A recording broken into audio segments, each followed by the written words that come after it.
Sylvia Bongo Ndimba, ex-première dame, ou plutôt Sylvie Aimée Marie Valentin, ex-première dame du Gabon, est donc à sans famille. Elle est croupie depuis le mercredi 11 octobre 2023 pour une dizaine de jours en attendant la poursuite du procès intenté contre elle par l'État gabonais pour des faits notamment de détournement de fonds et autres chefs d'accusation. Dans sa ligne de défense, l'ex-première dame a cru devoir jouer les amnésiques, allant jusqu'à nier tout le beau monde qui a gravité autour d'elle quand elle prenait les décisions à la tête du pays, en lieu et place de son mari, alors absent pour des raisons de santé. 5 ans durant.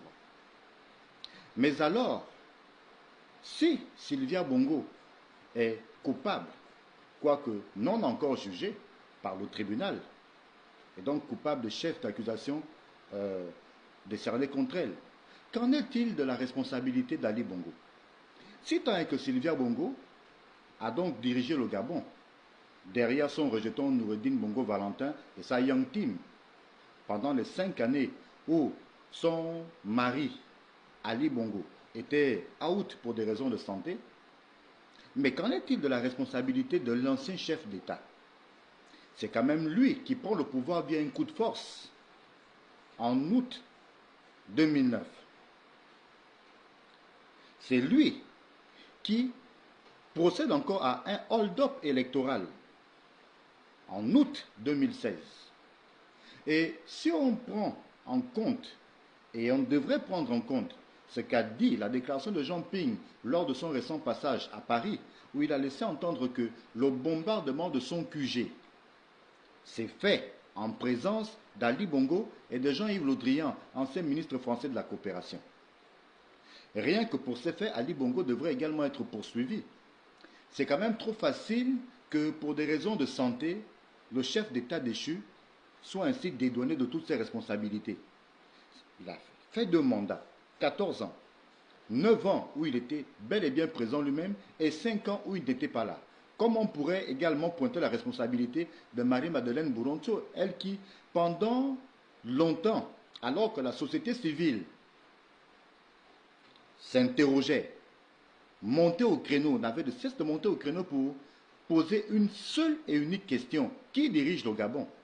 Et intimait, sommait la Cour constitutionnelle de proclamer la vacance du pouvoir pour ouvrir la phase de transition à la tête du pays en attendant de nouvelles élections.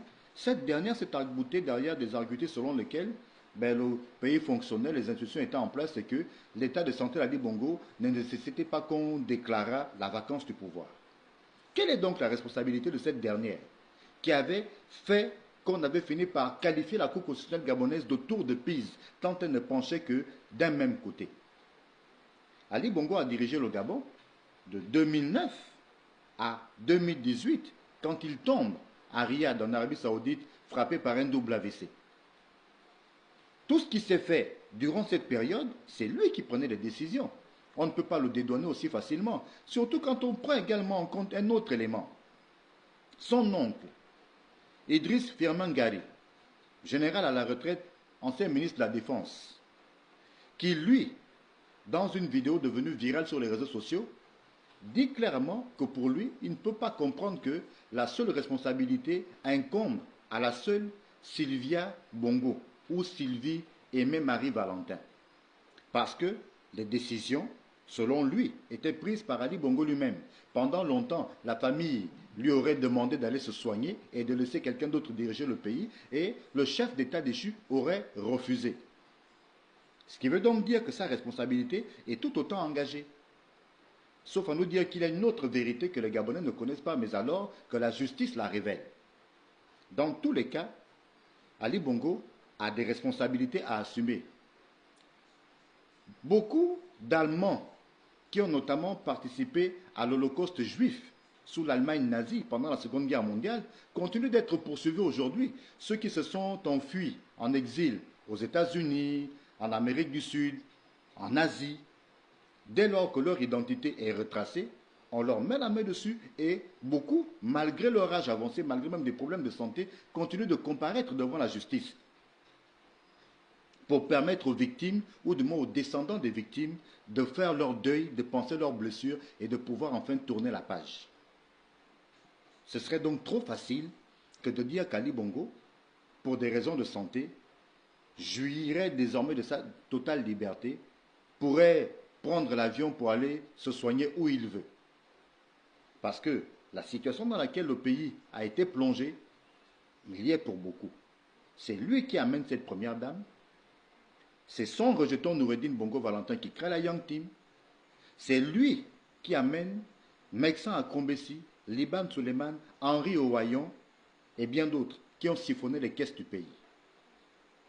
À défaut peut-être de le déférer lui aussi à sa famille, mais il faudrait quand même qu'il comparaisse devant la justice pour répondre et assumer ses responsabilités.